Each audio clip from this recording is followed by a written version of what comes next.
Olá pessoal, estamos nós aqui de volta, para continuar falando aí sobre o estudo das células. Na nossa última aula nós vimos a teoria celular, vimos as características iniciais, as principais características das células. Nessa aula de hoje nós vamos continuar ainda falando sobre o estudo das células, só que agora nós vamos usar até a diferenciação entre as células eucariontes e as células procariontes. Nós vamos conhecer as principais diferenças entre esses dois grupos de células. Vamos conhecer as estruturas que compõem as células, que nós denominamos organelas, as principais organelas e as características de cada organela celular. Nós vamos também, nessa aula de hoje, estudar algumas das estruturas que compõem as células. Para quem não lembra, nós já até falamos dessas estruturas, elas são a membrana, o citoplasma e o núcleo. E vamos conhecer a importância do núcleo celular e do DNA para a célula. Bom, então vamos lá, galerinha. Vamos aí continuar com o nosso estudo das células. E aí hoje a gente vai falar um pouco então sobre essa diferenciação que existe, né? Diferença que existe entre as células procariontes e as células eucariontes. Nas nossas últimas aulas a gente já até viu algumas das principais diferenças em relação à estrutura, né? Nós vimos lá que as células procariontes e as células eucariontes elas se diferenciam em relação à sua estrutura. Lembrem que quando a gente fala de estrutura celular, a gente fala de uma unidade que apresenta membrana, que é a parte externa da célula, que a gente associou lá com a casca do ovo, né? O citoplasma, que é a parte intermediária da célula, que a gente associou com a clara do ovo, e o núcleo, que é a parte, né, é a parte mais interior da célula, é a parte mais central da célula. E é justamente de lá que a gente associou com a gema do ovo, e é justamente de lá do núcleo onde partem, né, todas as informações. Por que, professor, que é de lá do núcleo de onde parte todas as informações das células? Porque lá no núcleo a gente viu que existe uma unidade que é responsável por armazenar as características da célula, que é o DNA. Nós vimos que as células procariontes e as células eucariontes, elas se diferenciam, né, em relação à disposição do seu núcleo. Nós vimos que a célula procarionte, o DNA, ele não vai estar centralizado no núcleo, porque as células procariontes elas não têm núcleo. Na célula procarionte, o DNA ele fica disperso na célula, ele fica solto no citoplasma. Por que isso acontece, professor? Porque na célula procarionte não há núcleo organizado. Na célula eucarionte, já em contrapartida, a gente vai encontrar uma célula com um núcleo extremamente organizado. O DNA vai estar guardado dentro desse núcleo e dentro do núcleo a gente ainda encontra uma outra bolsa, uma outra membrana que é o nucleolo. Essa membrana mais interna do núcleo, o nucleolo, tem a função então de guardar de forma bem guardada o DNA, que é o material genético da célula. E aí você pode me perguntar, mas professor, por que nas células eucariontes esse DNA ele necessita ficar tão guardado? Nós vamos ver na aula de hoje as organelas celulares, que são micro-órgãos, vamos denominar assim, das células. São micro-órgãos das células, por isso organelas, que vêm de órgãos pequenos. Essas organelas elas executam funções diferenciadas dentro da célula eucarionte. A célula procarionte também tem algumas dessas organelas. Só que na célula eucarionte, algumas dessas organelas, pessoal, têm uma capacidade de realizar uma autalise. Né? O que é isso, professor?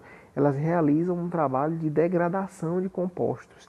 Elas vão degradar aqueles compostos que dentro da célula não necessitam mais, não são mais necessários. Então a célula utiliza essas unidades, essas organelas para degradar esses compostos.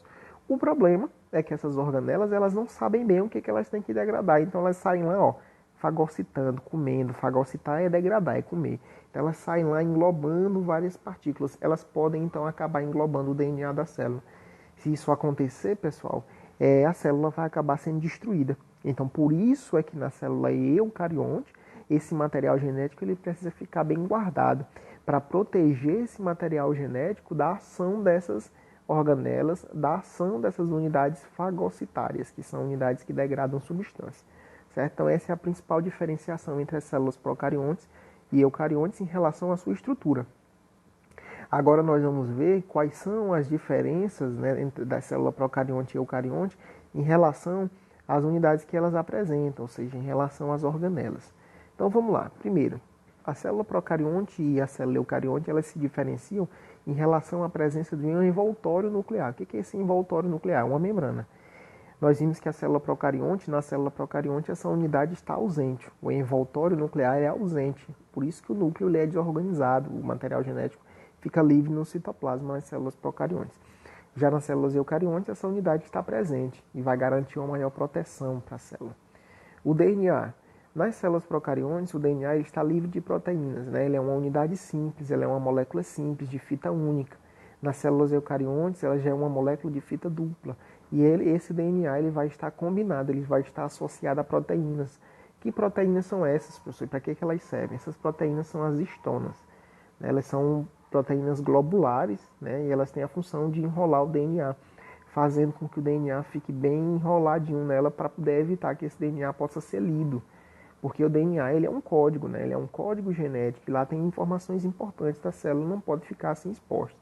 Então, na célula eucarionte, esse DNA ele é bem mais resguardado, ele fica enrolado em proteínas que a gente chama de histonas. Isso não acontece em células procariontes, apenas em células eucariontes, certo? Cromossomos. Nas células procariontes, esses cromossomos eles são únicos, enquanto nas células eucariontes, esses cromossomos eles são múltiplos, né? Eles são duplicados. O nucleolo, que é a unidade mais interna do núcleo, ele é ausente nas células procariontes, a gente já viu isso, né? Ele não existe na célula procarionte, isso porque o núcleo dela é desorganizado. Já nas células eucariontes, o nucleolo está presente. Função, professor, para que serve? Proteger o DNA, essa é a função do nucleolo. Nas células procariontes, a divisão acontece por fusão binária, né? Fissão binária, na realidade, é quando a célula se divide, uma célula se divide formando duas. Nas células eucariontes, ela vai ocorrer por processos ou de mitose ou de meiose, né? São processos de divisão celular bem mais complexos. A gente vai estudar isso mais à frente. Ribossomos, nas células procariontes, eles estão em menor quantidade. Nas células eucariontes, eles já estão em maior quantidade. Né? Nós vamos encontrar uma quantidade de ribossomo superior nas células eucariontes. O que é isso? O que é o ribossomo? O ribossomo ele é um tipo de organela. A função dele é produzir proteínas. Professor, e por que a célula precisa produzir proteína? As proteínas, pessoal, elas conferem uma estrutura para a célula. Elas vão garantir a formação de uma estrutura. Elas vão garantir a energia da célula. Então, eles têm essa função. Então, os ribossomos são unidades que vão produzir essas proteínas para formar essa estrutura e para dar, então, energia para a célula. As endomembranas nas células procariontes estão ausentes, né? Não existem membranas internas. Já nas células eucariontes, elas estão presentes e em grande quantidade. As mitocôndrias, que também são organelas, essas organelas aí, pessoal, elas têm a função de realizar o processo de respiração celular. Professor, e célula respira? Respira. As células realizam um processo de respiração celular e nesse processo elas produzem energia. A energia, então, que elas utilizam para realizar a sua função dentro do organismo, então, vem das mitocôndrias por meio do processo de respiração celular. Nas células procariontes não existem mitocôndrias. Nas células eucariontes elas já estão presentes. Cloroplastos também são organelas, né? E os cloroplastos são organelas que estão associadas com o processo de fotossíntese, né? Que é um processo realizado principalmente por plantas e por algumas bactérias.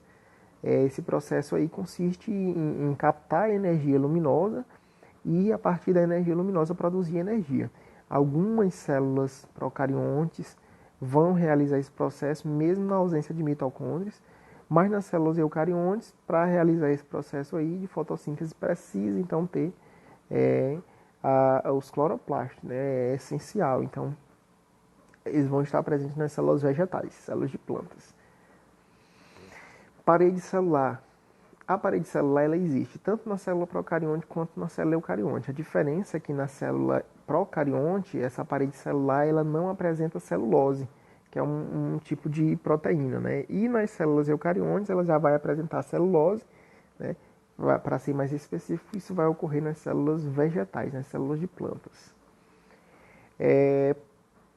Em relação à realização do processo de exocitose e endocitose. O que é isso, professor? Exocitose e endocitose.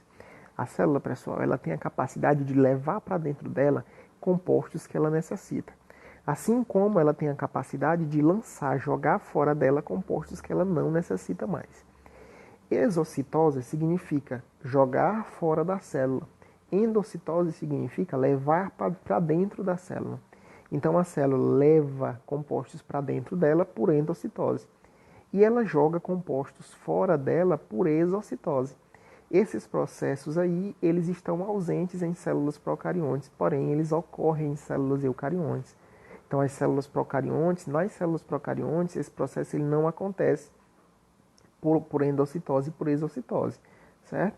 Já nas células eucariontes, esse processo acontece por endocitose e exocitose, processo de entrada e saída de substâncias. Citoesqueleto, né, que é o esqueleto da célula, o esqueleto interno da célula.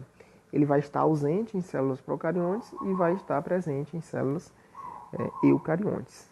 Então, as células eucariontes elas são mais complexas, né? Elas são bem mais formadas, têm um número maior de estruturas, elas são bem mais evoluídas, certo? Então vamos lá.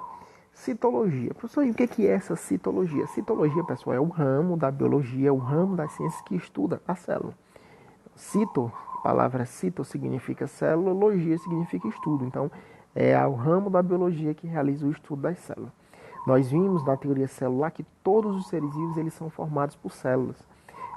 Então, não existe nenhum ser vivo que não seja formado por célula. E nós vimos que existem seres vivos que apresentam apenas uma célula e existem seres vivos que são formados por variados tipos de células, por várias células. Esses seres formados por um único tipo de célula, a gente denomina eles seres unicelulares. Né? Exemplo de seres unicelulares, nós temos as bactérias, que apresentam células procariontes, nós temos as algas e os protozoários, que vão apresentar a célula eucarionte. Certo? Então, seres unicelulares apresentam uma única célula. Essa célula pode ser procarionte, como é o caso das bactérias, e ela pode ser eucarionte, como é o caso das algas e dos protozoários. Ó, aqui a gente tem uma imagem, essa imagem à esquerda, a primeira imagem à esquerda de vocês aí, é um paramécio, né? Ele é um protozoário. A imagem da direita, essa verdinha aí, ela é uma bactéria. É um exemplo de uma bactéria. Aí você tem aí um bacilo flagelado, né? Que ó, essa imagem também é a imagem de uma bactéria, demonstrando aí a estrutura dela, né? Que são células procariontes. Essa bactéria é encontrada aí no intestino de alguns animais, trato digestivo de alguns animais. A citologia, pessoal, ela avançou, né? Nós vimos que ela teve seu avanço essencialmente com o desenvolvimento do microscópio. Né? A partir do momento que o microscópio ele foi descoberto, né, ela pôde evoluir, essa ciência pôde evoluir. Porém, nem todas as células elas são microscópicas, né? Nem todas as células vão necessitar de um microscópio para serem visualizadas. O ovo, por exemplo, ele é uma célula, né? Ele é um exemplo de célula que apresenta membrana, citoplasma e núcleo. Nós até associamos aí a célula com a estrutura do ovo. O ovo, na realidade, ele é uma célula que nós chamamos de macroscópica. Então, as células macroscópicas são aquelas células que podem ser vistas a olho nu, elas não necessitam de microscópio para serem visualizadas. E as células microscópicas, né, que têm tamanho aí inferior a 0,1 milímetro, elas são células que só podem ser vistas ao microscópio, certo? Um exemplo aí, a gente tem as células da pele, as células que formam aí os nossos órgãos, né? Elas são células microscópicas. Aqui a gente tem dois exemplos de células macroscópicas, o ovo, né? E cada gominho, aqueles gominhos da laranja, né? Cada gominho daquele ali é uma célula. O ovo é uma célula animal, a laranja, célula vegetal. Os dois são exemplos de células eucariontes. Formas das células.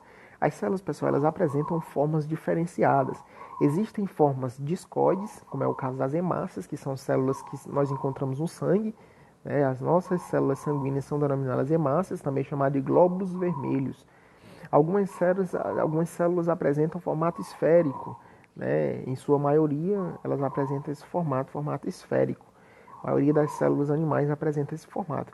Algumas vão apresentar formato estrelado, né? Como é o caso aí dessa célula que vocês estão vendo aí, que é um neurônio, é uma célula do nosso tecido nervoso, ela compõe o nosso sistema nervoso então é formado por esse tipo de célula aí, que apresenta ramificações. Nós apresentamos células fusiformes, né? Que são células que têm as extremidades afiladas, Exemplo aí são as células musculares. As células que compõem os nossos músculos, elas apresentam esse formato aí fusiforme.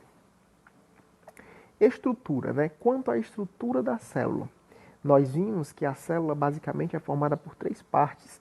Quais são elas, professor? A membrana tem a função de envolver, limitar o espaço celular, proteger a célula e evitar que entre compostos ou que saiam compostos que a célula indeseja, né? Compostos que a célula não quer que saia ou que não quer que entre. Então a membrana tem a função aí de selecionar aquele que entra e aquele que sai da célula. O citoplasma é a região que fica entre a membrana e o núcleo, né, a parte intermediária, e é no citoplasma onde nós vamos encontrar as organelas, que são esses micro-órgãos que eu falei para vocês, que apresentam funções diferenciadas. Nós temos para cada organela uma função. E o núcleo, que é a estrutura que controla todas as atividades celulares. No núcleo nós vamos encontrar o DNA e no DNA nós vamos encontrar, então, a unidade genética das células, certo? Vamos falar um pouquinho sobre a membrana. A membrana celular, pessoal, ela é uma estrutura dupla, que envolve e protege todo o interior da célula. Essa estrutura ela é dupla justamente para evitar que entrem compostos indesejados. Por mais que ele passe na primeira camada, ele não consegue passar na segunda. A membrana plasmática ela tem uma função essencial que a gente chama de permeabilidade seletiva, que é justamente essa capacidade que a célula apresenta de selecionar as substâncias que entram e que saem delas, certo? Então, galerinha, em relação à estrutura, nós vamos ficar por aqui. Na próxima aula a gente continua falando sobre a estrutura, ainda sobre a estrutura celular, tá certo?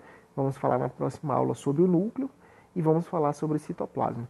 Do citoplasma nós vamos conhecer cada organela e a função de cada organela. Vamos ver, visualizar essas estruturas e vamos entender como é que elas funcionam.